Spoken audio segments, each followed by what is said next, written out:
우리에게 주시는 말씀 사도행전 6장 1절부터 7절까지의 말씀입니다. 제가 봉독해 올리겠습니다. 그때에 제자가 더 많아졌는데 헬라파 유대인들이 자기의 과부들이 매일의 구제에 빠짐으로 히브리파 사람들을 원망하니 12사도가 모든 제자를 불러 이르되 우리가 하나님의 말씀을 제쳐놓고 접대를 일삼는 것이 마땅하지 아니하니 형제들아 너희 가운데서 성령과 지혜가 충만하여 칭찬받는 사람 7을 택하라. 우리가 이 일을 그들에게 맡기고 우리는 오로지 기도하는 일과 말씀 사역에 힘쓰리라 하니 온 무리가 이 말을 기뻐하여 믿음과 성령이 충만한 사람 스데반과 또 빌립과 브로고로와 니가노르와 디몬과 바메나와 유대교에 입교했던 안디옥 사람 니골라를 택하여 사도들 앞에 세우니 사도들이 기도하고 그들에게 안수하니라. 하나님의 말씀이 점점 왕성하여 예루살렘에 있는 제자의 수가 더 심히 많아지고 허다한 제사장의 무리도 이 도에 복종하니라. 아멘. 네, 오늘 우리 성령 강림절이라는 절기로 예배를 드립니다. 이 절기라고 하는 것은 기념하는 것이고요. 기념하는 것은 무엇을 기념하느냐? 과거에 있었던 사건을 기념하는 거죠. 우리가 성령 강림 사건이라고 하면 우리가 기념하는 성령 강림절에 기념하는 사건은 오순절에 있었던 성령 강림 사건입니다. 그 기록은 사도행전 2장에 자세하게 나와 있습니다. 우리가 성령이 오셨다라고 할 때 이 성령 강림 사건을 기념하는 이유가 있습니다. 왜냐하면 지금도 우리에게 성령이 역사하시고 지금도 우리가 성령 충만하기를 기도하고 구하죠. 그런데 그럼 이전에 또 성령 강림절 사건 이전에는 성령이 활동하지 않으셨느냐? 그렇지 않습니다. 구약에도 하나님의 영이 역사하시고 감동한 사건이 많이 있습니다. 그럼에도 불구하고 성령 강림절로 우리 교회가 이 날을 기념하는 것은 성령이 이 땅에 오셔서 하나님의 사람들, 특히 주님의 제자들 공동체에 임하셔서 교회가 시작되는 역사적인 사건이죠. 이 사건은 그래서 역사적으로 우리 인류의 역사에 2000년 전에 있었던 일입니다. 이 역사적 사건은 다시 있는 게 아니죠. 그때 있었던 그 사건을 우리가 기념하는 겁니다. 하지만 성령은 그 이전에도 그 이후에도 계속 역사하십니다. 그렇다면 이 성령 강림절로 기념하는 성령 강림의 이 역사적 사건은 우리에게 어떤 기점을 주는 겁니다. 이것을 기념할 만한 어떤 표시가 되는 거죠. 사건이라고 하는 것은 왜 우리가 사건이라고 부르느냐? 그 사건이 있기 전과 그 사건이 있은 이후가 달라지기 때문입니다. 어떤 사건이 우리에게 발생했다 하면 그 이전과 이후가 달라지죠. 그 이전으로 돌아갈 수가 없습니다. 그런 어떤 변화를 보여주죠. 성령 강림절 사건도 이 오순절에 마가의 다락방에서 예수님의 제자들이 모여서 기도하고 있을 때에 이 성경은 강한 바람이 불고 충만해지고 이 불길의 혀같이 한 사람 한 사람 머리 위에 임재하셨던 바로 그 성령, 그때 그 사건을 우리에게 이야기해 줍니다. 그 이후로 엄청난 변화가 있었습니다. 이제 복음이 증언되기 시작했을 때 많은 사람들이 그 복음을 듣고 성령의 역사하심을 통해서 예수님의 제자가 되는 거죠. 예수를 그리스도라고 고백하게 되는 겁니다. 그 성령의 역사하심을 사도행전에 처음에 어떻게 표현하냐면 성령이 강림하고 나서 첫 번째 있었던 일이 뭐냐면 방언이었습니다. 이 방언이라고 하는 것은 당시에 그 절기를 맞아서 예루살렘에 모여있던 유대인들에게 예수님의 제자들이 나가서 복음을 전하는데 각 지역에서 우리 디아스포라라고 하죠. 각 지역에 흩어져 있다가 모인 사람들, 그래서 서로 언어가 다르고 각 지역의 방언이 사투리를 쓰는 그 사람들이 이 제자들의 복음을 들었을 때에 자기들 말로 알아듣기 시작했다는 겁니다.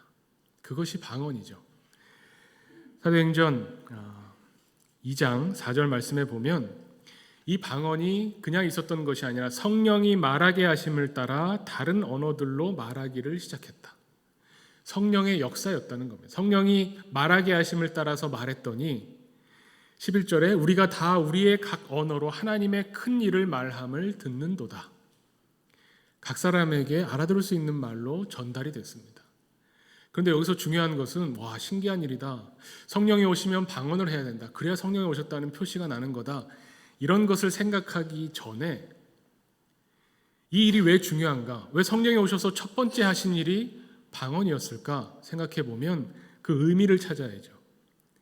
각 나라 말로 들려서 결과적으로 어떤 일이 있었느냐? 11절에 방금 제가 읽은 말씀처럼 각 언어로 하나님의 큰 일을 말함을 우리가 듣게 되었다. 하나님의 큰 일을 드러냈다는 겁니다. 하나님의 큰 일이 무엇입니까? 우리가 오늘도 니케아 신조로 고백했는데요. 독생자 예수를 우리에게 보내셔서 우리의 죄를 짊어지고 십자가에 죽으시고 거기서 그치는 것이 아니라 죽음의 권세에서 다시 살리셔서 부활하신 예수를 우리에게 주신 것이죠. 그것으로 우리를 구원하시고 우리에게 새 생명, 이 생명을 주신 일이 하나님의 큰 일입니다. 이 일을 전달하고자, 이 일을 드러내게 하기 위해서 성령이 오셔서 방언이라고 하는 역사가 있었던 거죠. 이게 어떻게 보면 교회의 핵심입니다. 교회의 본질적인 모습이죠. 여기에서부터 교회가 시작됐고 그 역사적 사건으로부터 지금 우리에게까지 이어져 왔습니다. 그러면서 사도행전에 교회를 설명하는데, 교회를 묘사하는데 사도들이 이렇게 복음을 전했더니 그날 3,000명의 사람들이 회심해서 예수님을 믿는 사람들이 되었습니다. 그럼 그 사람들이 모여서 공동체를 이루는데, 지금과 같은 교회를 이루는데 교회에 모여서 이 사람들이 무엇을 했느냐? 여기에 대해서 사도행전 2장 42절에 이렇게 가르쳐 줍니다. 그들이 사도의 가르침을 받아 서로 교제하고 떡을 떼며 오로지 기도하기를 힘쓰니라. 한 문장의 말씀인데 이것을 우리가 쉽게 이해하기 위해서 제가 좀 단순화시켜서 구분하면 사도의 가르침이 있었죠. 두 번째는 교제가 있습니다.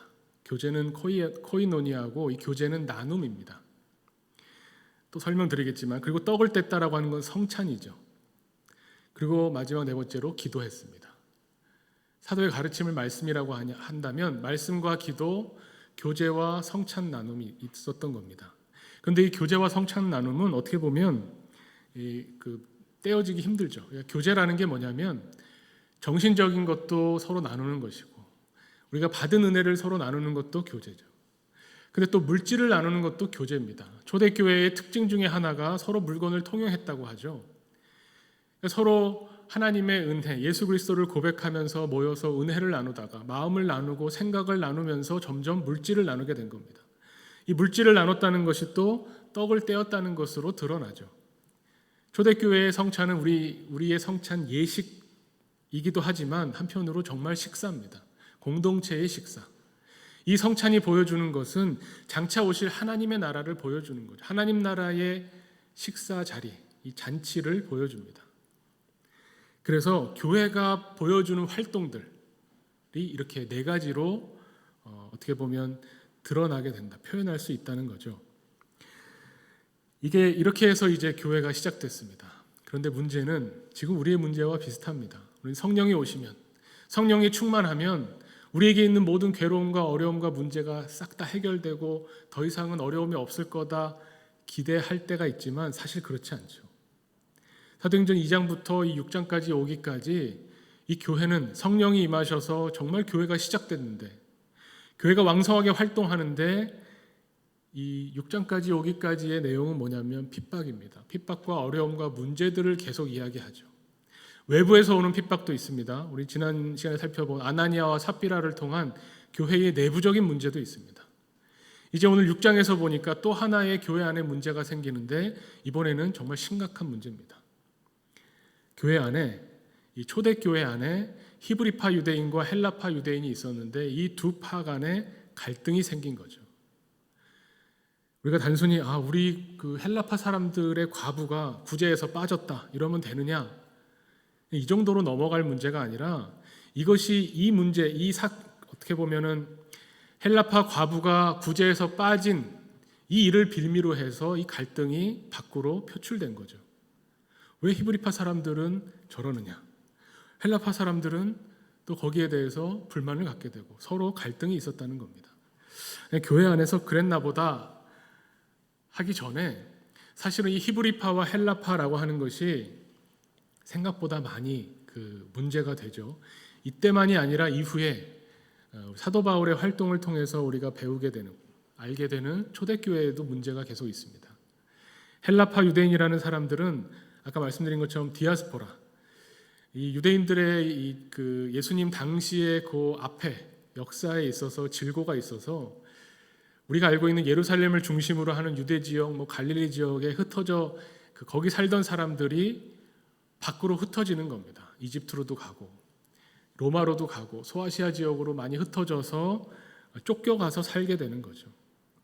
근데 이 사람들은 그 지역에 가 살면서 여전히 신실한 유대인으로 살고 싶어 합니다. 그런데 물리적으로 성전은 예루살렘에만 있죠. 그래서 만든 것이 회당입니다.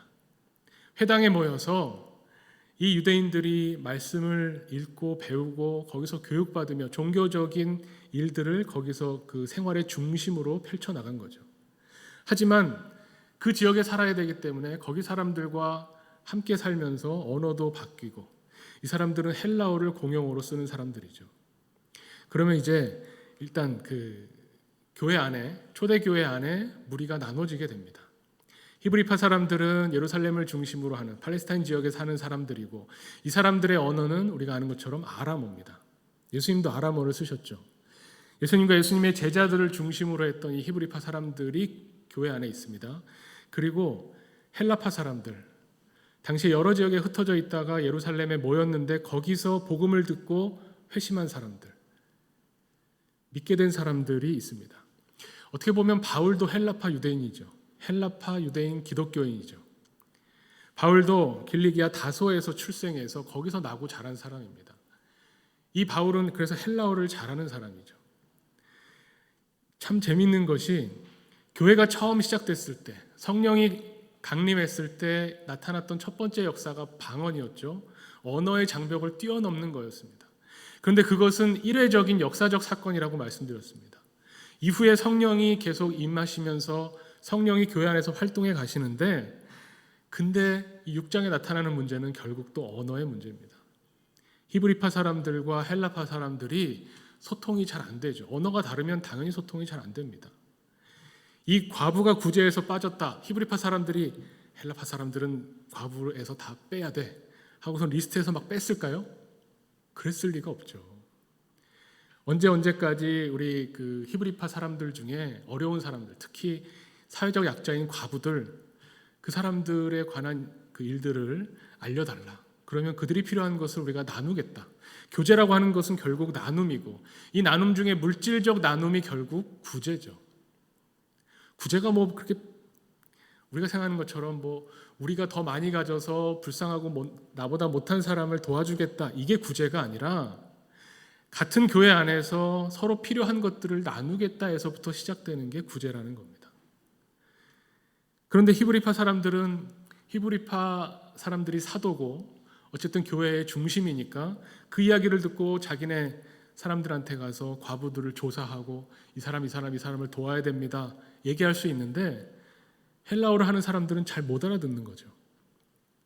무슨 공지사항이 있을 때, 교회에서 어떤 필요한 일들이 있을 때 자꾸 어긋나게 되고 빠지게 되고 원활하지 않은 소통으로 문제가 생기게 되는 겁니다. 그리고 이 문제는 나중까지 가면, 조금만 더 말씀드리면, 이 히브리파 사람들은 어떻습니까? 어쨌든 율법을 굉장히 중요하게 생각합니다. 왜냐하면 그 율법의 중심인 예루살렘을 중심으로 모여있는 사람들이죠. 디아스포라 사람들은 성전이 너무나 멀기 때문에 회당을 만들었습니다. 그렇다면 구약 성경의 율법을 100% 지킬 수가 없습니다. 바리새파 사람들 같지 않죠. 훨씬 율법에서 자유로워집니다. 율법의 정신이 무엇인지, 율법이 말하고 있는 것의 의미를 찾으려고 하지 문자적으로 하나하나 지키려고 할 수가 없는 거죠. 그래서 나오는 차이가 뭡니까? 히브리파 유대인들이 옳고 그르다의 문제가 아니라 히브리파 사람들의 닫혀있는 생각이 분명히 있습니다. 예수님의 제자들에게도 있죠. 예수님의 제자들이 예수님을 고백할 때 주는 그리스도십니다 라고 베드로가 고백했는데, 그 고백은 가만히 들여다보면 유대인들의 메시아, 거기에 갇혀 있죠. 그래서 예수님이야말로 우리 유대인들이 기다리던 메시아입니다를 고백했는데, 예수님께서 내가 이제 예루살렘에 가서 그 핍박받고 십자가에 죽임당하고 다시 살아야 된다를 말씀하셨을 때 베드로가 펄쩍 뛰죠. 우리가 생각하는 메시아는 그런 분이 아닌데요. 그러시면 안 됩니다. 그것이 어떻게 보면 히브리파 유대인들의 닫혀있는 생각입니다. 거기에 비하면 헬라파 유대인들은 예수님을 어떻게 묘사합니까? 오늘 우리가 읽은 누가복음과 사도행전을 누가가 썼죠. 누가복음을 읽어보면 예수님은 온 우주적인 메시아입니다. 우주적인 그리스도예요. 모든 사람에게, 모든 사람뿐만 아니라 온 우주의 만물을 충만케 하시는 충만으로서 우리에게 임재하시는 예수 그리스도를 말합니다. 훨씬 사고의 폭이 넓어요. 어떻게 보면 여기에서 오는 갈등과 이런 분열들이 있었을 겁니다. 그것이 이렇게 표출된 거죠. 그러면 문제는 우리는 교회가 이 문제를 어떻게 해결했을까? 교회를 움직이는 성령이 이 문제를 어떻게 해결했을까? 이거를 한번 봐야죠. 우리가 그냥 글자만 읽어보면 오늘 말씀을 보면서 역시 이 교회에 지혜로운 사람들이 많아서 기능적으로 좋다. 12명의 사도는 말씀과 기도에 전념하고, 오늘 본문이 그거죠. 이 예수님의 직접적인 제자였던 12명은 말씀과 기도에 전념하고 나머지 여기 보면 접대라고 표현되어 있는데 밑에 줄을 보면 재정출납이죠. 모여서 떡을 떼고 교제하고 물건을 나누고 하는 이런 일들은 7명을 세워서 7명의 집사를 세워서 이 사람들이 일하도록 하자. 그러면 문제가 없구나. 이런 기능적인 역할 분담의 해결로 읽기가 쉽습니다. 근데 그렇지 않죠. 성경이 그걸 말하고 있지 않습니다. 그냥 기능적으로 그럼 일이 생길 때마다 그 일을 맡을 사람, 그 일을 잘하는 사람 이렇게 맡겨준다고 해서 일이 해결되지 않습니다. 이건 하나의 표면적인 문제일 뿐이죠. 그리고 제가 방금 7명의 집사를 택했다고 말씀을 드렸는데 사실 6장에는 집사라는 표현도 안 나옵니다. 집사를 세운 게 아닙니다. 여기서 말하는 뒤에 가면 이 사람들을 집사라고 표현하는데 지금 우리 한국교회에 있는 그런 집사의 역할이 아니죠. 그래서 오늘 말씀을 보면 이 헬라파 유대인들과 히브리파 유대인들 사이의 어떤 분열과 갈등의 문제를 어떻게 해결하는가? 재밌는 것이 이 사도들이 다 모아놓고 사람을 세웁니다. 새로운 지도자, 리더를 세우는데 이 리더 7명의 이름이 전부 헬라식 이름입니다. 헬라파 유대인들을 세우는 거예요. 그리고 마지막 이 니골라라고 하는 사람은 보면 아예 헬라인입니다. 헬라파 유대인도 아니고 보면 유대교로 개종한 사람이죠. 완전 헬라인을 세웁니다. 이 사람들은 헬라인들이 당시에 교육을 많이 받아서 이런 금전출납을 잘해서 이 사람들을 세웠나? 그런 게 아니죠. 바로 이어지는 이야기를 보면 이 7명의 리더 중에 스데반과 빌립에 관한 이야기가 나옵니다. 이 스데반은 어떤 사람입니까? 기사와 표적을 많이 일으켰어요. 너무나 많은 사람들에게 복음을 전하고 기사와 표적을 일으켜서 이 유대인 공회에 끌려가서 재판을 받고 결국 돌에 맞아 죽습니다. 순교하는 사람이죠. 빌립은 어떻습니까? 교회에 앉아서 그냥 돈 계산하는 사람이 아니라 빌립은 사마리아에 가서 전도하고 에디오피아 내시를 만나서 복음을 전해서 에디오피아에도 복음이 전파되게 하죠. 당시에 넓은 지역을 다니면서 또 이방인의 지역, 헬라 지역을 다니면서 전도했던 사람이라 사도행전에는 빌립을 전도자라고 부릅니다. 그러니 이 오늘 6장에 나오는 우리가 흔히 알고 있는 7 집사를 세웠다라고 하는 사건은 기능적인 어떤 역할 분담으로 문제를 해결했다는 말이 아니라 더 근본적인 것에 다 있습니다. 교회가 하는 활동을 아까 제가 4가지로 말씀드렸는데 이 활동 4가지가 다 중요한 게 있습니다. 기도하기 위해서 기도하는 게 아니고요. 말씀을 듣기 위해서 말씀을 듣는 것이 아니고 교제하기 위해서 교제하는 게 아닙니다. 우리가 구제도 마찬가지죠. 교제 안에 구제가 들어가는데 이 구제라고 하는 것이 어떻게 보면 다른 사람을 돕는, 가진 것을 나누는 것인데 그 나누다 보면 아무래도 많이 가진 사람이 적게 가진 사람 쪽으로 흘러가겠죠. 그러다 보면 가난한 사람을 돕는 일이 정말 일이 되고 도와야 돼서 돕는 일이 생겨나게 되면 어떻게 되겠습니까? 그 일에 집중하게 되고 더 많은 사람을 돕고 싶어 하고 그 돕는 일을 통해서 이름이 나게 되는 거죠. 교회가 구제를 하는 것은 당연한 일이고 중요한 일인데 구제하는 일 자체를 목적으로 삼으면 안 된다는 겁니다. 구제, 많은 사람들을 구제해서 교회가 이 세상으로부터, 사회로부터 칭찬받겠다라고 하면 주객이 전도된 겁니다. 진짜 핵심은 뭐냐면 이 교제를 통해서 하나님의 큰 일이 드러나야 되죠. 거기에 핵심이 있습니다. 말씀도 마찬가지입니다. 사도행전 2장 42절에 사도의 가르침이라고 되어 있죠. 이 사도의 가르침을 통해서 드러나야 될 것이 무엇이냐? 하나님의 큰 일이죠. 사도의 가르침, 사도기 때문에 가르침 그 자체로 권위를 갖는 게 아닙니다.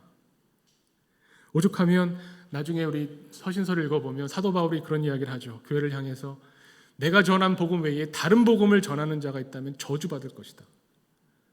아무리 저 예루살렘 교회에서 누가 왔다고 해서 복음이라고 전하는데 그 복음이라고 전하는 말 가운데 예수가 우리의 그리스도고 예수가 우리의 구세주시다. 그런데 예수님을 믿고 살아가려면 할례를 받아야 된다. 이 말이 들어가면 복음이 변질되는 거죠. 하나님의 큰 일을 드러내지 못하는 가르침이 되는 겁니다. 사도의 가르침이나 교제나 구제나 성찬이나 기도나 이 모든 것이 하나님의 큰 일을 드러내기 위해서 펼쳐지는 교회의 활동이라는 거죠. 기도도 마찬가지죠. 우리가 예수님의 이름으로 기도합니다. 그런데 이 기도가 예수님의 이름으로 기도한다고 하는 것은 예수님이 어떤 분이신가? 예수님과 우리의 관계가 무엇인가? 예수님이 이 땅에서 우리에게 원하시는 것이 무엇인가를 찾고 구하는 과정이 돼야 되고 하나님을 더 알아가고 하나님과 소통하는 그런 기도가 돼야 될 텐데 기도를 통해서 내 욕심을 구하고 내 소원을 이루어주기 원하는 마치 새벽에 물을 떠놓고 비는 것과 다름없는 기도를 한다면 그 기도는 교회의 기도가 아닌 겁니다. 그렇게 본다면 오늘 6장에 나오는 12사도는 우리는 말씀과 기도에 전념하겠다. 말씀과 기도는 중요한 일이고 교회의 본질적인 일이고 이 일은 역시 12사도가 해야 되는 일이고 새로 뽑힌 헬라파 유대인 7명은 그러면 교제하는 것, 떡을 떼는 것, 금전출납하는 것 이런 것들은 이 실용적인 일들은 이 사람들이 하면 되겠구나. 이게 아니라는 겁니다. 이 헬라파의 7명이 뽑힘으로써 모든 교회의 활동이 이 하나님의 큰 일에 닿게 하는 겁니다. 구제를 하는 것이나 말씀을 전하는 것이나 기도를 하는 것이나 성도 간의 교제에 있어서도 성도의 교제도 하나님의 큰 일이 드러나 보일 수 있도록 거기에 가 닿을 수 있도록 그 역할을 맡을 사람을 뽑았다는 거죠. 그래서 7명을 뽑는데 가장 중요한 것이 무엇입니까? 성령 충만입니다. 우리는 그냥 막연하게 성령 충만을 원합니다. 성령 충만하면 뭔가 좋은 일이 생길 것 같죠. 성령 충만한 교회가 되면 뭔가 막 어마어마한 일들을 해내면서 크게 막 성장하고 커질 것 같죠. 성령 충만이 무엇이냐? 성경을 찾아가면 로마서 8장 5절에 이렇게 말합니다. 육신을 따르는 자는 육신의 일을, 영을 따르는 자는 영의 일을 생각하나니 육신의 생각은 사망이요 영의 생각은 생명과 평안이니라. 성령 충만한 사람이 누구냐? 어떤 사람이냐라고 할 때 성령 충만한 사람은 성령의 일을, 영의 일을 생각하는 사람이 성령 충만한 사람이라는 겁니다. 뭐 대단한 신비로운 무슨 능력과 은사를 표출하는 사람이 아니라 영의 일을 생각하는 사람. 생각이 바뀌는 겁니다. 나를 위해서가 아니라 내가 속한 어떤 것을 위해서가 아니라 성령을 위한 일로 생각하고 그 생각은 무엇이냐면 생명과 평안, 평화죠. 성령이 하시는 일을 따라가면서 성령이 왕성하게 활동하면 생명이 거기에 있고 또 평안이 있습니다. 평화로워집니다. 히브리파와 헬라파의 갈등이 봉합되는데 어떻게 봉합되냐면 성령 충만한 사람들로 인해서 봉합되는 거죠. 이 사람들은 생명과 평화를 위해서 활동합니다.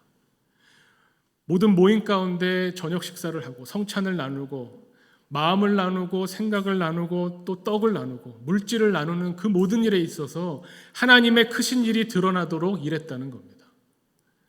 이 12사도는 이미 히브리파의 지도자들입니다. 이제 헬라파의 지도자들이 세워져서 헬라파의 지도자들의 이 성령 충만한 영의 일을 생각하는 이 사람들의 활동을 통해서 교회의 활동 4가지 모두가 하나님의 큰 일을 드러내는 교회의 본질에 가서 닿게 되었다는 겁니다. 그때 이 교회 문제들이 해결이 되는 거죠. 그래서 이렇게 되고 난 이후의 교회의 모습을 오늘 뭐라고 표현하냐면 6장 7절에 하나님의 말씀이 점점 왕성하여졌다라고 표현하죠. 여기서 말하는 말씀은 앞에 사도들이 전하는 그 말씀을 말하는 게 아니라 정말 하나님의 큰 일을 말하는 거죠. 복음을 말하는 것이고 하나님의 일들을 말하는 겁니다.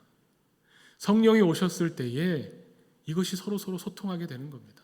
언어의 장벽으로 막혀 있고 그 이전에 갖고 있던 편견으로 막혀 있고, 히브리파 사람들은 이런 것에 너무 얽매여 있는 사람들, 율법의 조문에 너무 얽매여 있어. 저 헬라파 사람들은 너무 자유분방해. 저래 가지고 어디 하나님 믿는 사람이라고 할 수 있나?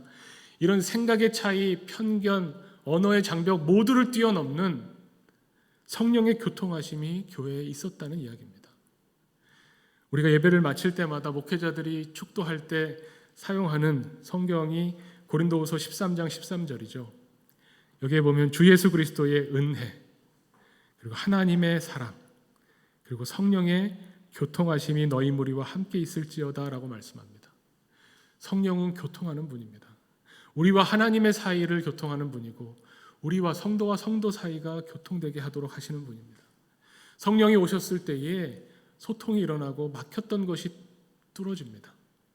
언어의 장벽으로 복음이 전파되지 못하지 않는 것, 그러니까 언어 때문에 복음이 전파되지 못하는가? 그렇지 않다는 겁니다. 우리 안에 욕심과 분열과 갈등 때문에 성령이 일을 하지 못하시는가? 그렇지 않습니다. 성령이 움직이시고 성령이 활동할 때에 그때 우리 안에 서로 소통되고 교통이 일어나죠. 이 일을 성령이 충만한 사람들이 하는 겁니다. 영의 일을 생각하는 사람들, 내 일이 아니라, 육신의 일이 아니라, 우리가 어떤 일을 할 때에도, 교회에서 어떤 활동을 할 때에도 그 일 자체를 주목하는 것이 아니라 그 일을 통해서 드러나게 될 하나님의 일.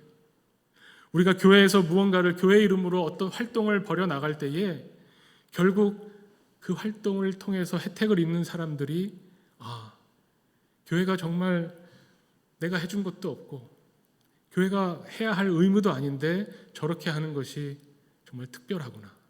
하나님의 사람에 감동된 사람들의 모습이구나. 이것이 드러날 수 있게 해야 된다는 거죠.